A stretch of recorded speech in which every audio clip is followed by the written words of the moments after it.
Hello and welcome to this video. I am going to show you the sleep roadmap today, which consists of 3 steps that have helped sleepless women to regain control of their nights. Who is this roadmap for? In the next minute and a half, you will be able to understand if this video is worth your time and if you should stay here with me until the end.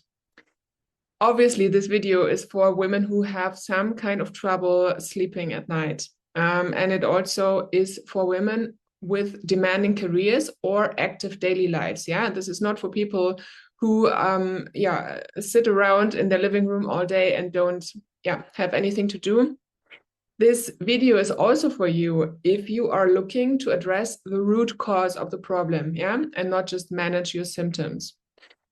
You are also in the right place here if you are ready to look beyond conventional medicine. And I don't mean any kind of like woo-woo stuff, everything, any kind of information that you get from me.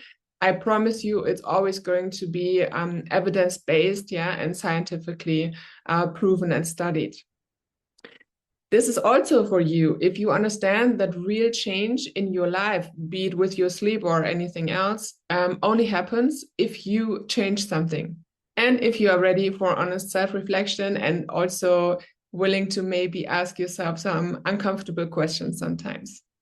Now, if any of this resonates with you, if you feel like, yes, this is me, then I really want to warmly invite you to stay with me here and to really also maybe get rid of any kind of distractions, and really focus on this for the next 15 to 20 minutes here, because I promise you that the information that you get here can really change your life and can really change your sleep.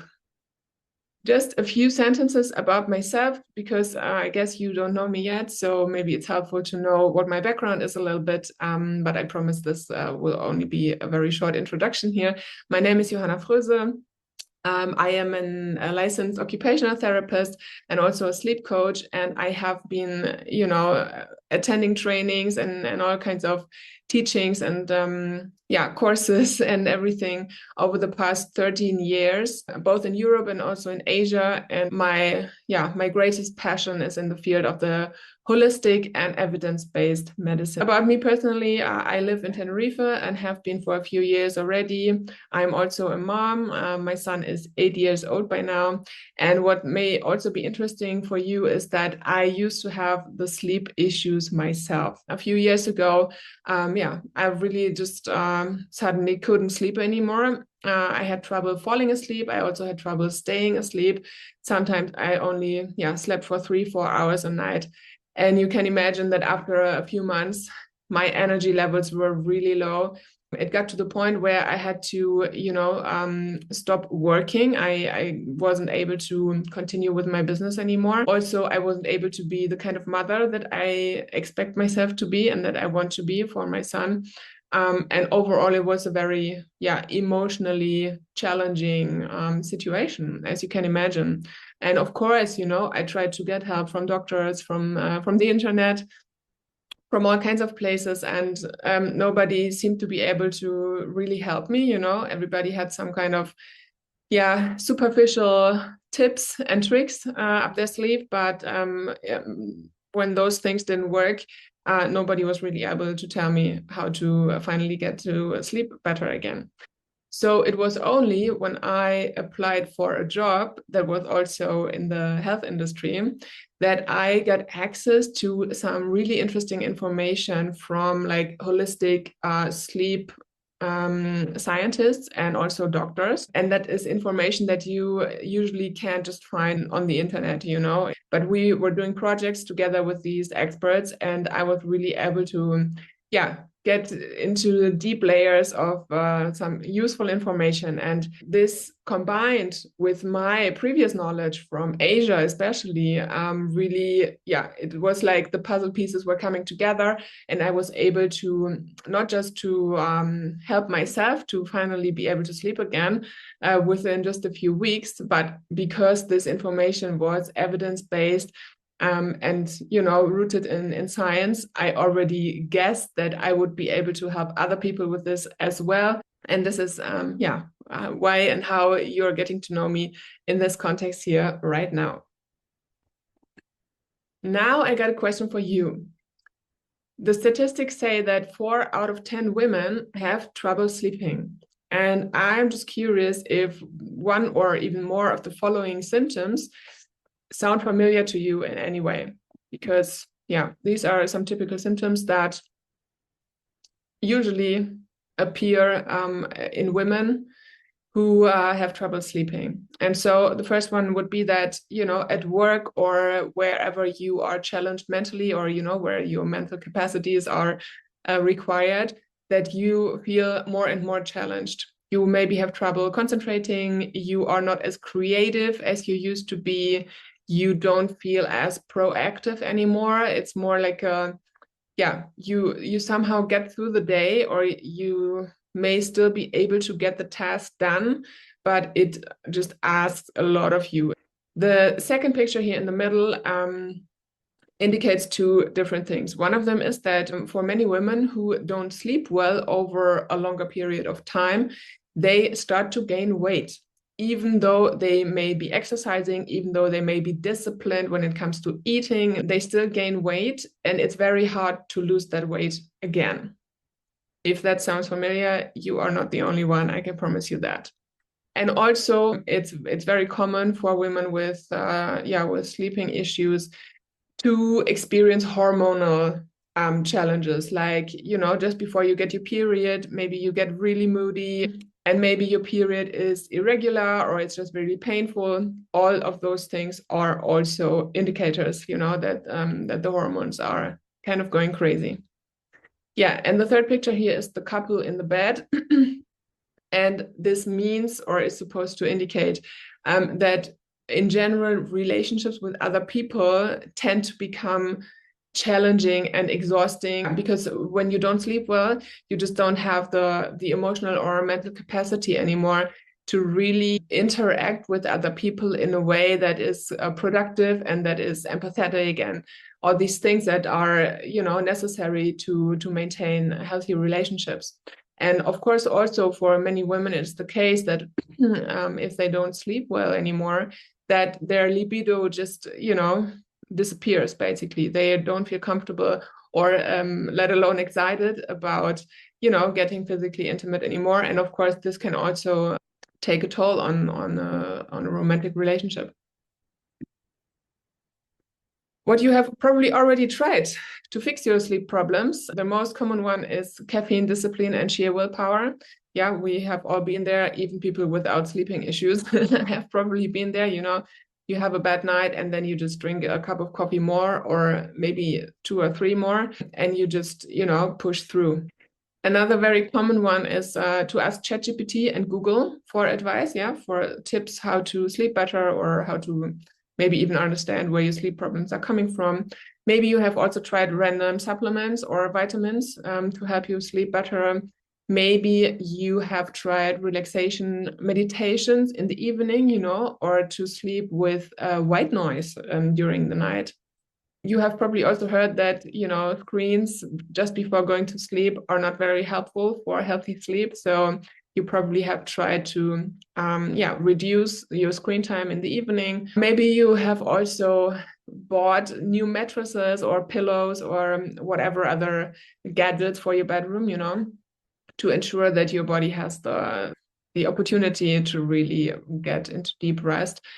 Perhaps you have even tried sleep medication, and that usually depends on how bad it is already, and how many other things you have already tried. And I'm the last person to judge this or to tell you that you shouldn't do this, but you have probably noticed yourself that it's not a long-term solution, and that, it's still not a substitute for real sleep.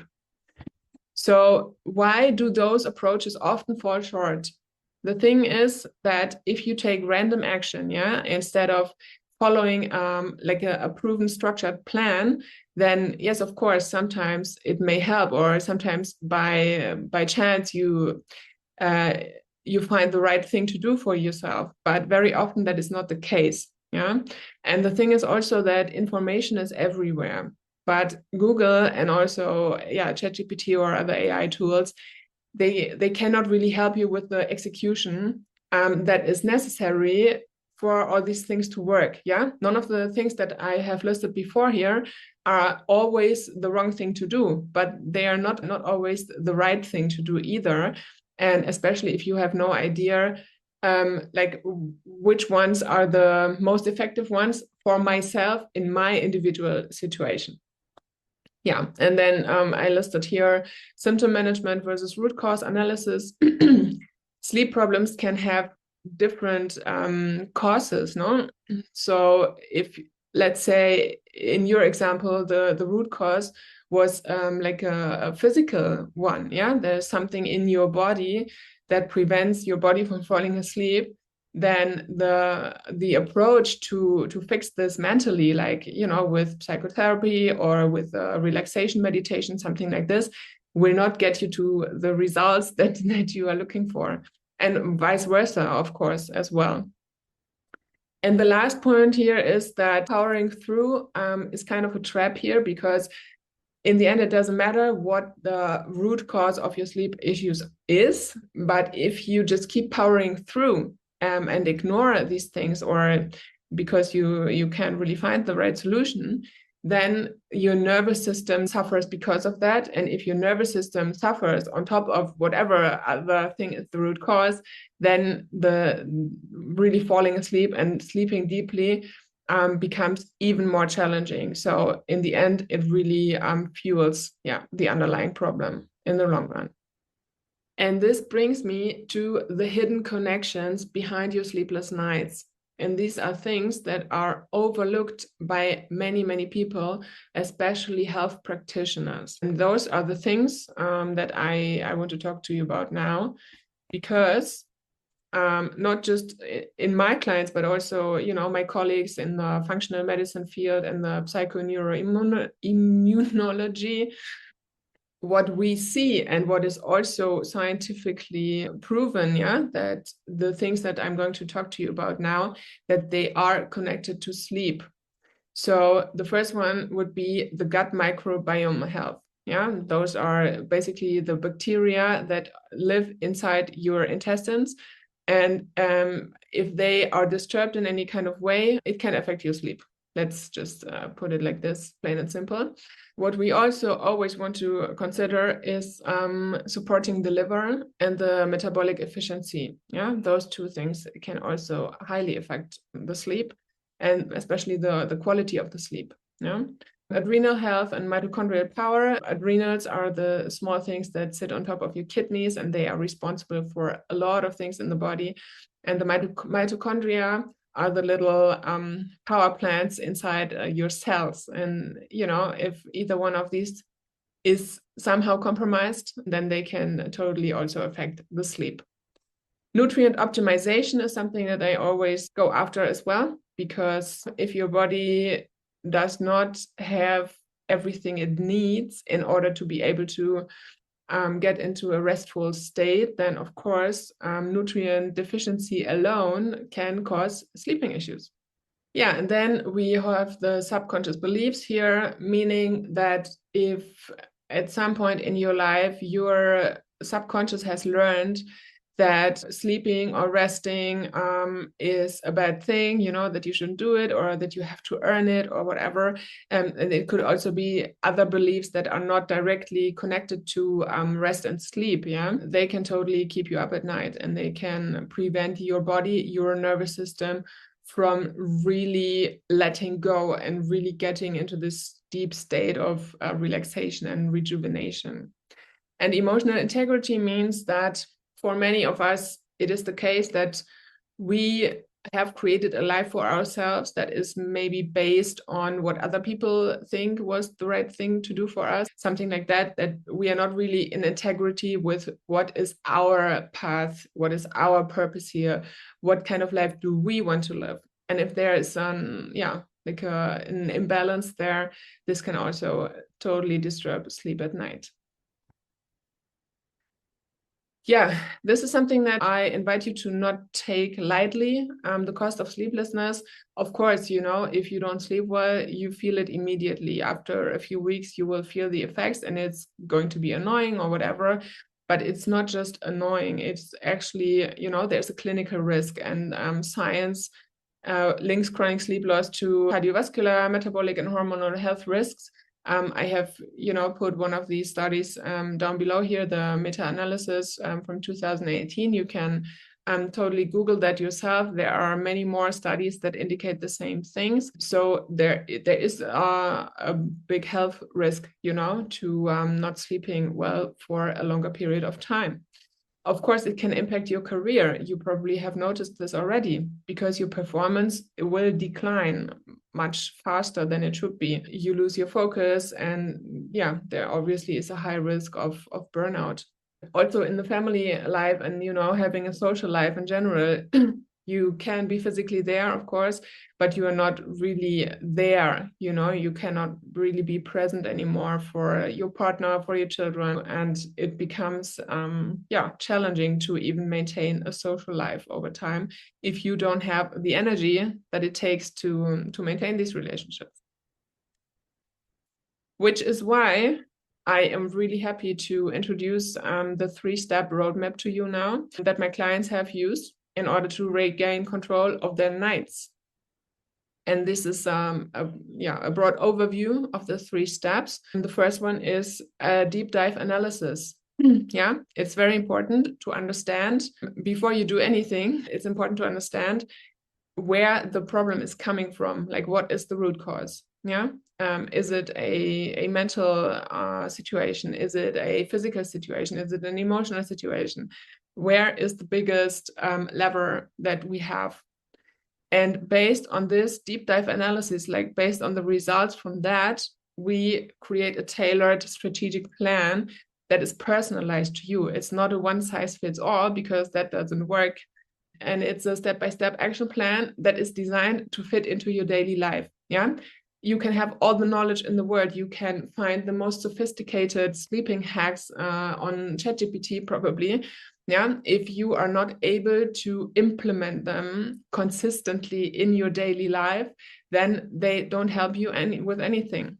So the most important thing is that this plan that you follow is designed in a way that works for you every day without adding more stress to your daily life. Yeah. And the third step is, of course, the execution, which needs 12 weeks generally. And it is a guided execution, meaning that I am there for you, to support you, to ensure that the new routines are being implemented well, and that I can also help you to adjust, along the way if something isn't working. Yeah, and this is one of my former clients. Her name is Mirja. She is 40 years old, and she's a managing director of a bigger company in Berlin.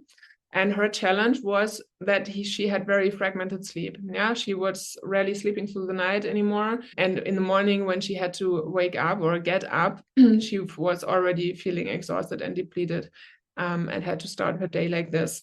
At work, she felt like she was just, getting through, going through the motions, and she had lost her creativity and focus, and especially the role of being a leader. Her company has 2,000 employees overall. Of course, she was not responsible for every single one of them personally, but just having this responsibility on her, which usually was like her passion, she really liked this kind of job, but it just felt like an uphill battle. She was not able to show up in the way that she wanted to show up there.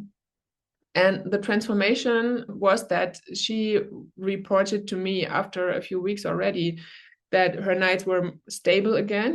She got rest consistently, and in the morning she just was feeling energetic, and she didn't even need the alarm clock anymore to wake up in the morning.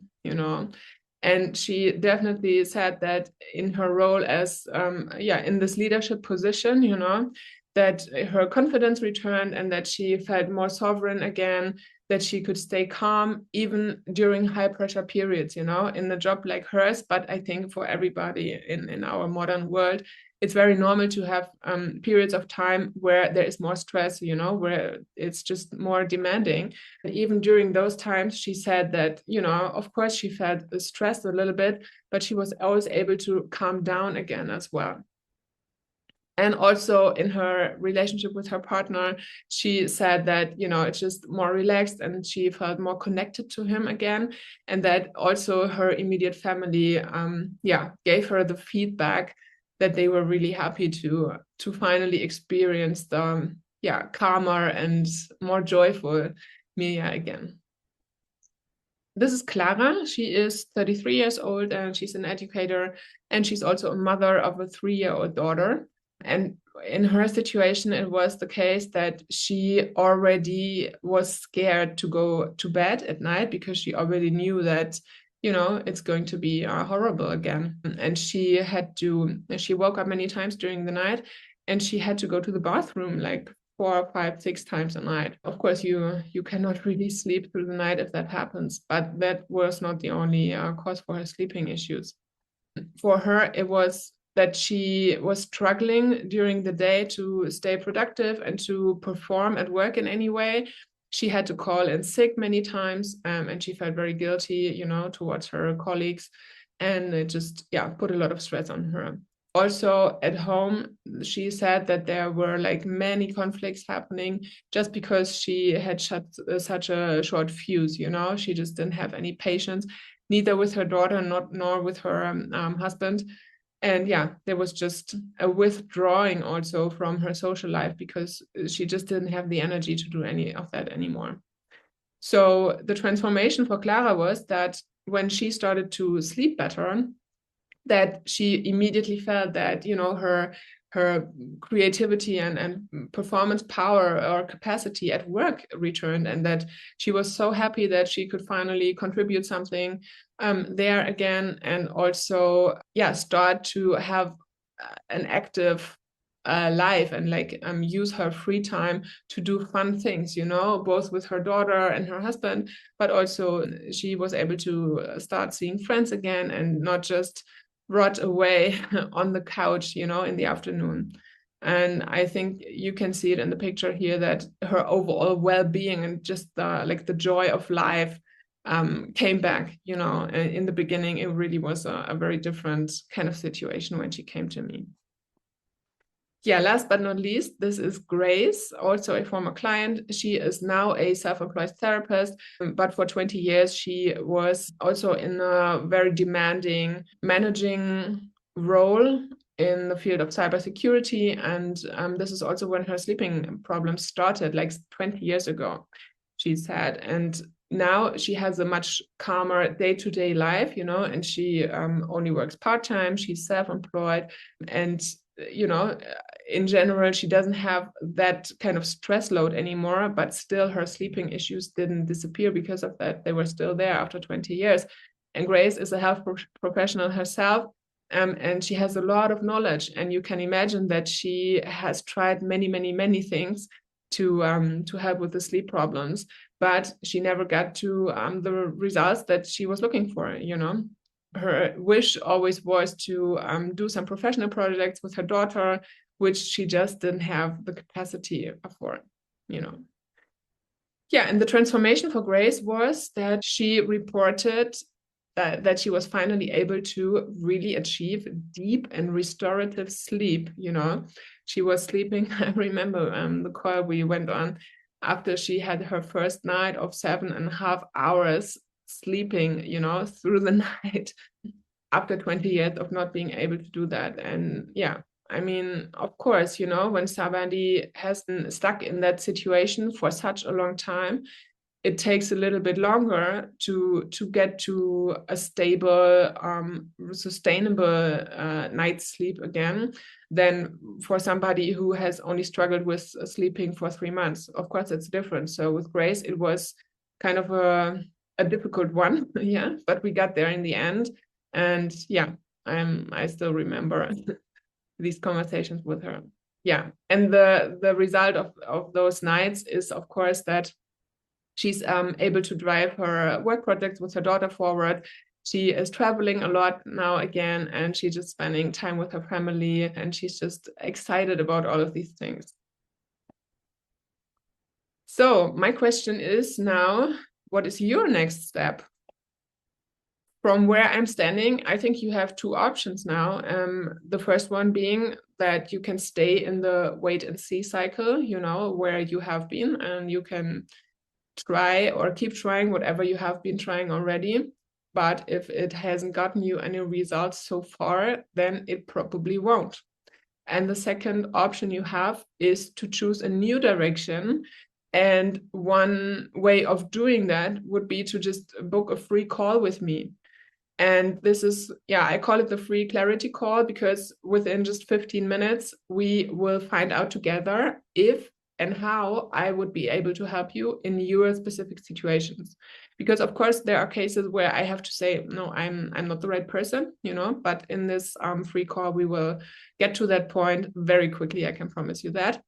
If we both feel comfortable during this call, we can talk about working together, of course. But if not, then that's also totally fine. I'm not going to, you know, try to push anything on you. It's just an invitation or an opportunity for you to get a professional opinion on your situation. And this call obviously is at no cost at all for you.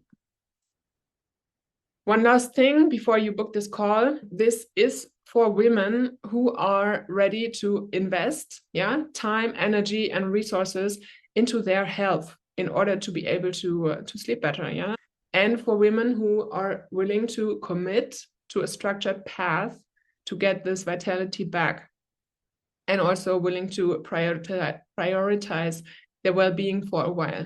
It doesn't mean that you have to focus on your well-being for the rest of your life, yeah, but just for a period of time to get things back into balance, and then you can take the next steps from there.